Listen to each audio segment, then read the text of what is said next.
Well, it's Tuesday, March the 23rd, and welcome to the reading of the Mansfield News Journal. My name is Pam, and let's begin reading with the area deaths. Joan Alyssa Leaf, 67, passed away peacefully Saturday, March 20th at Ohio Health Mansfield Hospital. Services will be announced at a later date. Anna Frances Sargent Hopkins Music of Ontario and formerly of Greenwich went to rest in the arms of Jesus on March 21st. The family will receive friends from 6 to 8 p.m. Tuesday, March the 23rd, at the Ontario home of Wapner Funeral Directors.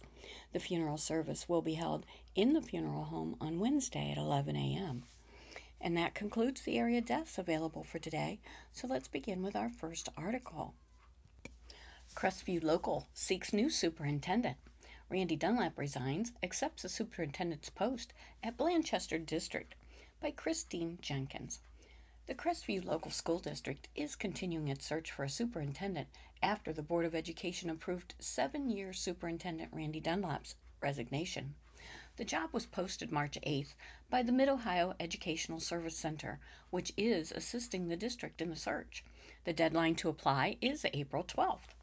I've enjoyed my time here, made great relations here, developed friendships, Dunlap said. I've learned a lot. It's a very dynamic community that has a lot of potential that I hope can be tapped. I think it will move forward. His last day will be July 31st. Mid-Ohio was contracted by the district on March 2nd to help find a new superintendent. Together, all of us have worked long hours and served our community passionately for a simple but most important reason: to provide our students with the best possible future, Dunlap said in his resignation letter dated February 26th. The job requirements.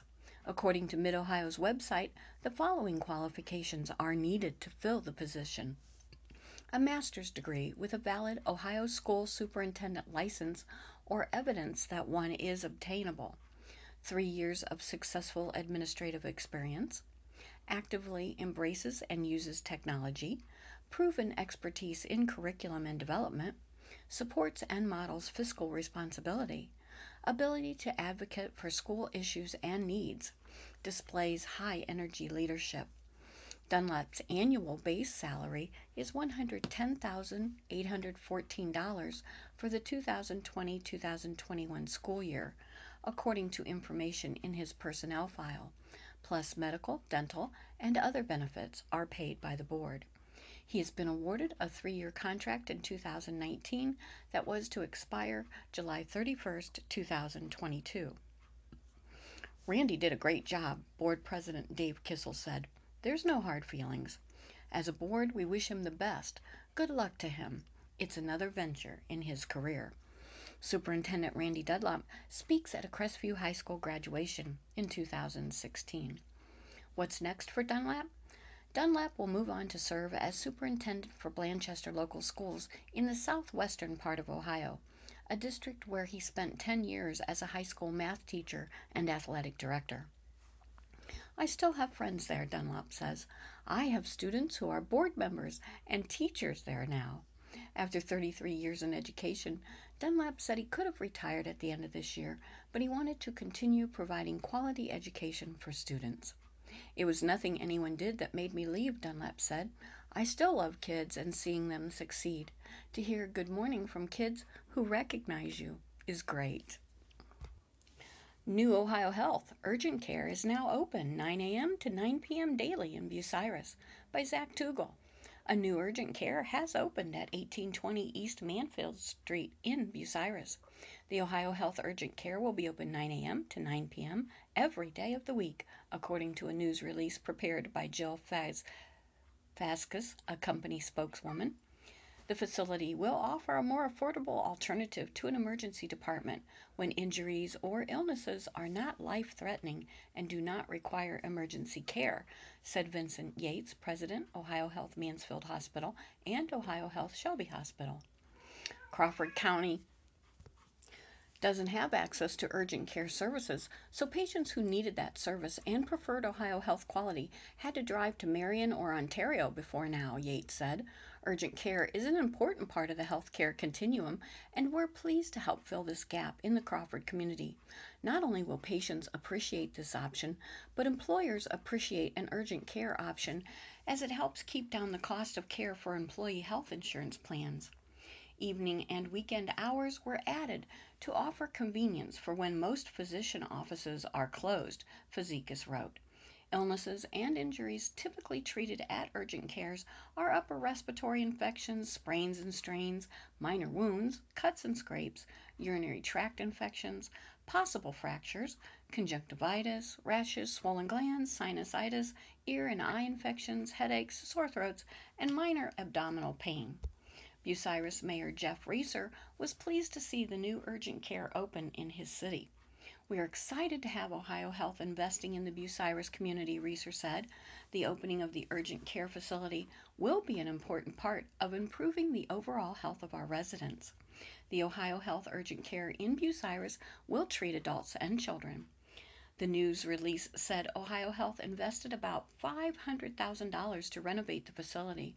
The upgrade to the building included exterior remodeling, a remodeled imaging room, and new x-ray equipment. The location also offers additional convenience with the provider practice of Dr. Jay Guth, Ohio Health Physician Group orthopedic surgeon, as well as lab services. The company believes the new urgent care in Crawford County will complement other Ohio Health services, such as primary care providers in Bucyrus, with Drs. Chris Johnson, Dr. John Oler, Paula Severns, CNP, and Jennifer Link, CNP, and an anticoagulation clinic and lab service. Ohio Health recently opened its first provider practice in Galion that offers primary care and heart and vascular care. Number of B117 variant cases in Ohio are up 300%. From staff reports, Ohio now has 128 cases of the B117 variant of the virus that caused COVID-19, up from 91 on March 14th and 33 on March 7th. The Center for Disease Control and Prevention on Sunday night reported the higher total of B117 variant cases in the state. Ohio officials have been saying for weeks that they expect the variant will be the dominant strain in the state by April. Both variants can spread more easily, dodge some treatments and immunities, or both, leaving them a threat even as more Americans get vaccinated. So far, the vaccines currently in use against COVID-19 appear to work against both variants. Although data is preliminary and manufacturers already are working on booster shots just in case.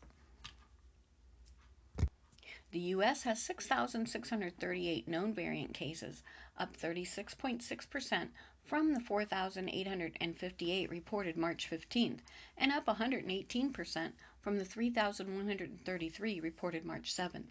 The CDC said Sunday night the B117 variant accounted for 96% of the cases.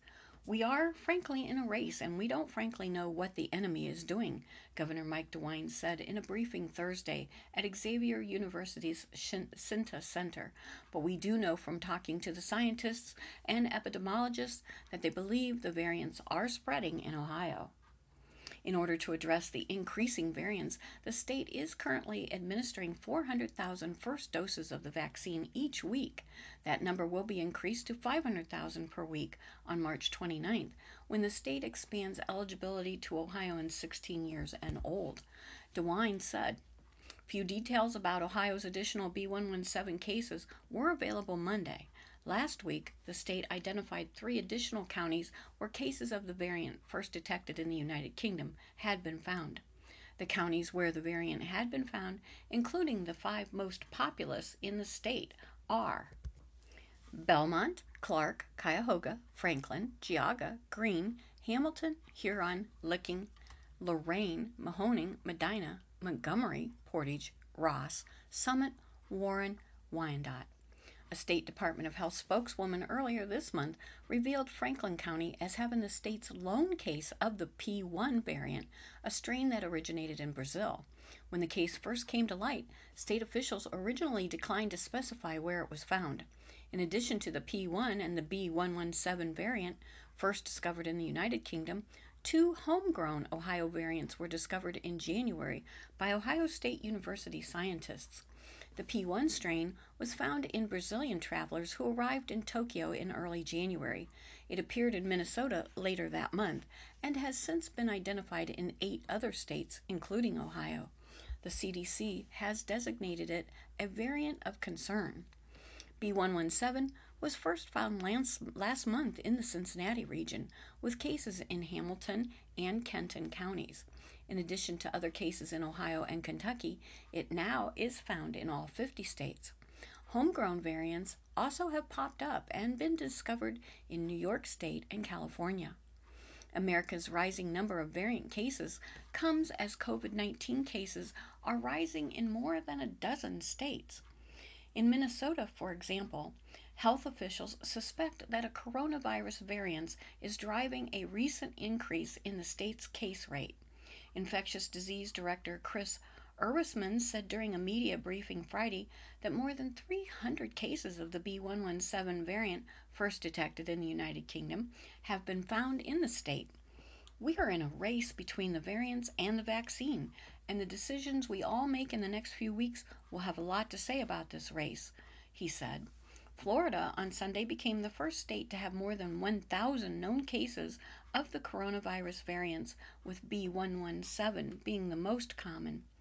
Other states dramatically increased their tallies of known variants, with Connecticut adding 111 cases to reach 291, and Georgia adding 101 cases to reach 367. Utah tripled its known case count, reporting 99 new cases to reach 151. Tennessee more than doubled its tally, adding 85 cases to reach 157. Ashland University plans to expand face-to-face learning.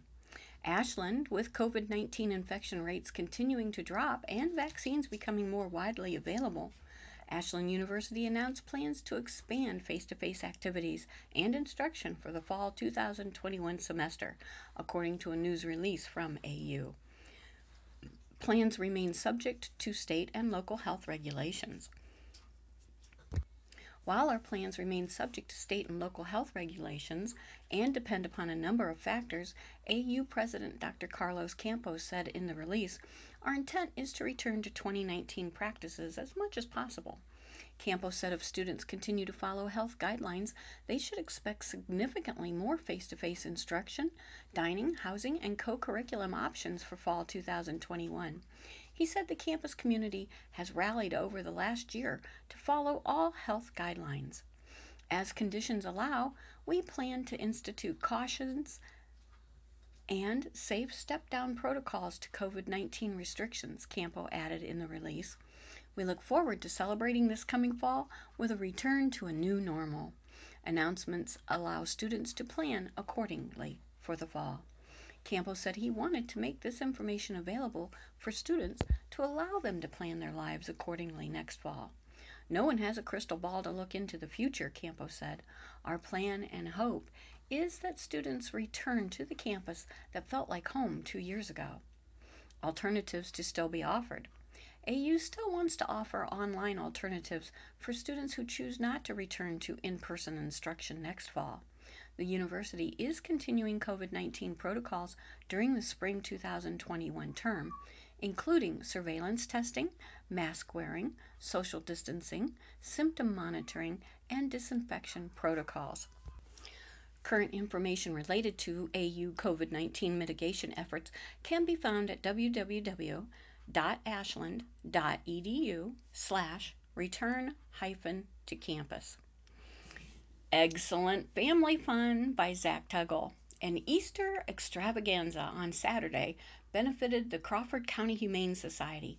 Families paid $5 per child to hunt Easter eggs, make crafts, eat snacks, and play games with one another. Money raised will be used to help renovate the Humane Society's 50-year-old building, according to Kirsten Holzmeyer, the senior from Winsford High School who organized the event. Easter egg hunts scheduled in Richland County. Several Easter egg hunts are planned in Richland County this year. Masks are required, and participants are asked to bring their own containers at most events. March 27th, Mansfield, 10 a.m.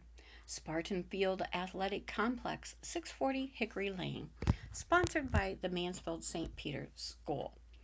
Mansfield, noon to 2 p.m., South Park, 100 Brinkerhoff Avenue, drive-through Easter celebration, sponsored by the City of Mansfield Parks Department. In Ontario, Marshall Park, 3375 Milligan Road, sponsored by the City of Ontario's Recreation Department. At noon, kids 3 and under, preschoolers and kindergartners. 12:30 p.m. to grades 1 through 4. April 2nd, Belleville, 10 a.m., AmVets Community Park, 320 Bell Street, sponsored by Country Meadow Rehabilitation and Nursing Center. April 8th, Mansfield, Arlen Field, 933 West 4th Street, sponsored by the Mansfield School Employees Association. At 1 p.m., children in pre-kindergarten and kindergarten and first grade. At 1:45 p.m., second and third graders. At 2:30, fourth and fifth graders. There's about 360 Easter eggs for each age group, she said. I got about 1,150 eggs donated. Funds also might be used to help feed the animals, since the nonprofit relies on donations to pay all of its bills. Anyone who'd like to make a donation to the project can do so by calling 419-562-9149. There was mass shooting surge in Ohio by Marco Della Cava and Mike Straka of USA Today. Mass shootings in Ohio increased to 25 in 2020 from 14 the year before, while nationally mass shootings jumped nearly 50% during a pandemic with crippling unemployment, violent protests, and idle youth. In 2020, Ohio reported 25 mass shootings that killed 22 and injured 111. A year earlier, the state had 14 mass shootings that killed 20 and injured 61. Among Ohio's deadliest shootings last year was one July 29th in Elyria that killed 5. The state's bloodiest shooting included one March 7th in Cleveland that killed 1 and injured 18. With COVID-19 cases falling and vaccines rolling out, some criminologists hope a rebounding economy and reopened schools will drive down the national numbers in 2021. Early results are promising, says Mark Bryant, founder of the nonprofit Gun Violence Archive, which tracks gun incidence trends. In the first 7 weeks of this year, there have been 63 mass shootings, defined as 4 or more people injured or killed in one incident, which, if continued, would show a drop from 2020, he said. I'm hoping last year proves to be the anomaly, said Bryant. The stresses caused by last year, from jobs to illness, were not just an urban thing or a rural thing. We saw bumps in towns in Louisiana and Mississippi, as well as in Chicago and Philadelphia. Other experts warn that reducing mass shootings across the United States will require more than simply putting the pandemic in the rearview mirror. COVID-19 highlighted long-standing healthcare, education, housing and employment inequities in the nation's communities of color, and only policy changes that improve living conditions will lead to shooting reductions, said Jerica Richardson, Senior Vice President for Equitable Justice and Strategic Initiatives at the National Urban League, a nonpartisan civil rights organization based in New York. We want to see a decline, but we won't until the nation does more to advance justice and economic empowerment for these communities, said Richardson. Civil rights groups are on it, but to see a decline in numbers in 2021 and beyond, we need everyone in this country to get involved and do the work.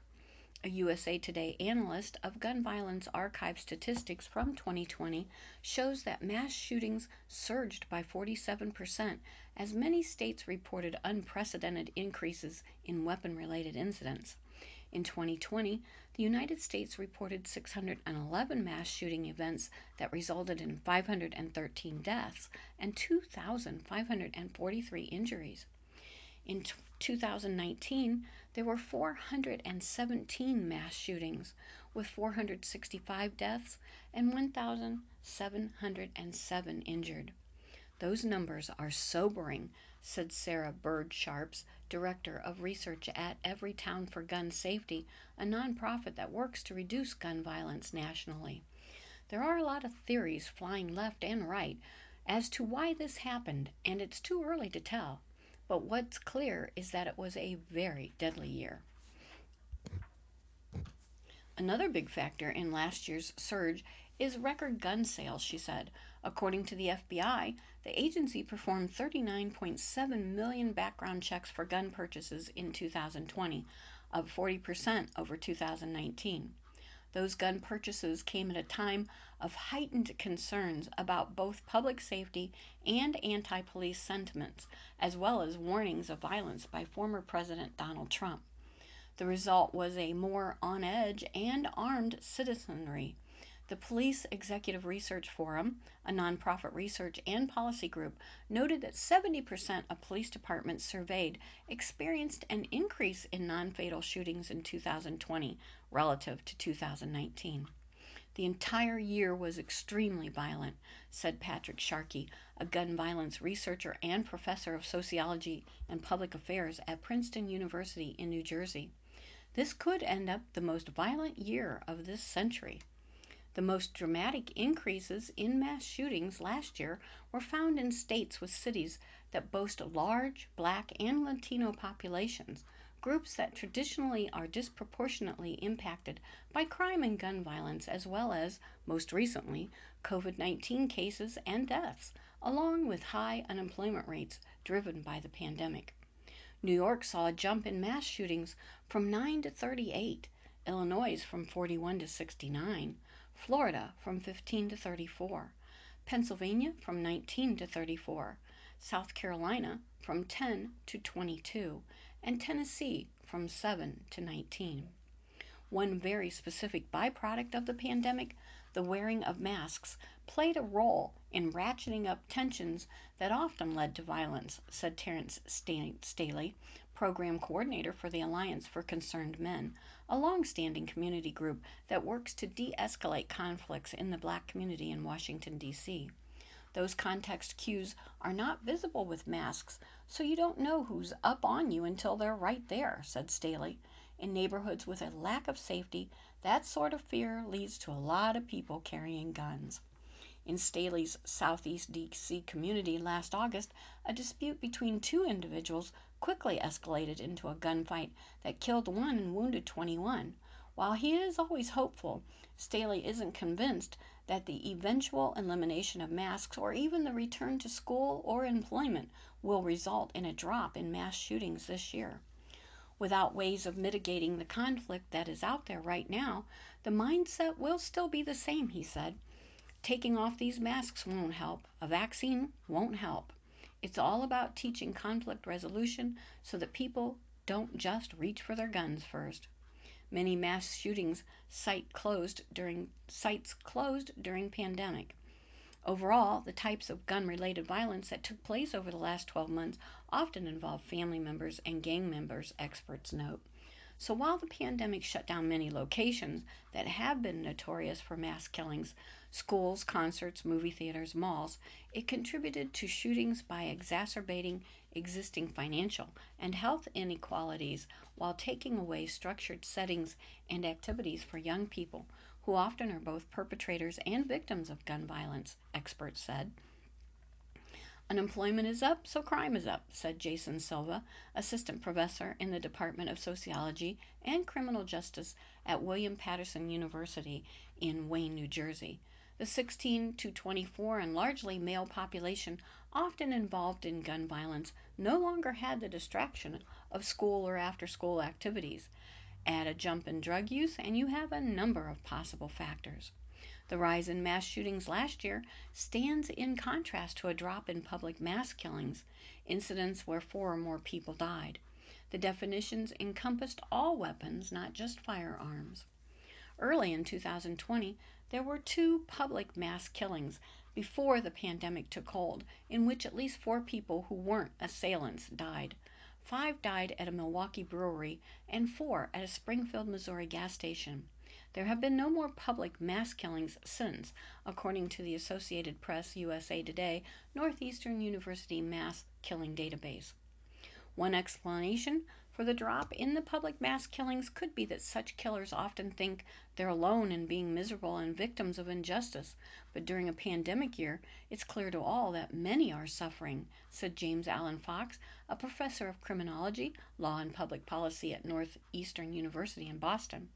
About the dip in mass killings becoming permanent, he said, I'm somewhat hopeful. Fox, who oversees the mass killing database and is an occasional columnist as part of USA Today's board of contributors, does not minimize the big leap in mass shooting events tallied by the Gun Violence Archive. But he said perspective is important. You read that there were more than 600 mass shootings last year, and you immediately think 600 El Pasos? He said, referring to the 2019 shooting at an El Paso, Texas Walmart, where 23 were killed and 23 others injured. That's not what this is, said Fox, noting that mass shootings, when compared to mass killings, typically have a lower death count and often involve individuals who know each other and have pre existing conflicts. A particularly deadly summer. Summer months are usually the deadliest, as warm weather and a school hiatus find more people out in the streets. But USA Today's analysis of 2020 shows an alarming leap last summer as many states experienced a lull in COVID-19 cases and started to optimistically reopen. Reviewing the past 4 years of gun violence, archive shooting data shows that before 2020, there was never a month with more than 53 mass shootings where 4 or more were injured or killed. But in May, there were 60 incidents, followed by 95 in June, 88 in July, 79 in August, 67 in September, 51 in October, 49 in November. December saw the tally drop to 26. Gun Violence Archive founder Brian remains hopeful that the eventual fading of the pandemic and its associated issues will lead to a reduction this year in mass shootings. But he adds that police departments likely will have to step up their efforts to get the estimated 50 to 100 million illegal guns in the country out of circulation. The gun control measures often touted by President Joe Biden's administration may also come into play, he said. These include measures aimed at keeping guns from people who are a danger to themselves or others and creating a standard for gun storage. I started this archive in 2012, and my goal has always been to see that my job is eliminated, said Bryant. So far, that sadly hasn't happened. And now, Bucyrus Elementary presents Disney's 101 Dalmatian Kids. The Bucyrus Elementary School production of Disney's 101 Dalmatians Kids will stream online at 7:30 p.m. Friday and Saturday at 2:30 on Sunday. The high-energy musical is based on the classic Dodie Smith novel and the beloved Disney film. Roger, Anita, Pongo, Perdita, and their pups race their way through madcap adventures and thwart the villainous Cruella de Vil. Adapted especially for young performers, this musical includes favorite Disney songs, including Cruella de Vil and Dalmatian Plantation. The Bucyrus cast includes more than 101 students, led by director Betsy Gearhart and art teacher Matt Feck. For information on purchasing tickets, visit ShowTix4U, SHOWTIX, the number 4, letter U.com, and search for Bucyrus. Disney's 101 Dalmatian Kids is presented through special arrangement with Music Theater International. On that happy note, that concludes the reading of the Mansfield News Journal for Tuesday, March the 23rd. My name is Pam. Thank you for having me in your home. Please stay safe until we're together again. Be blessed. Make it a great day.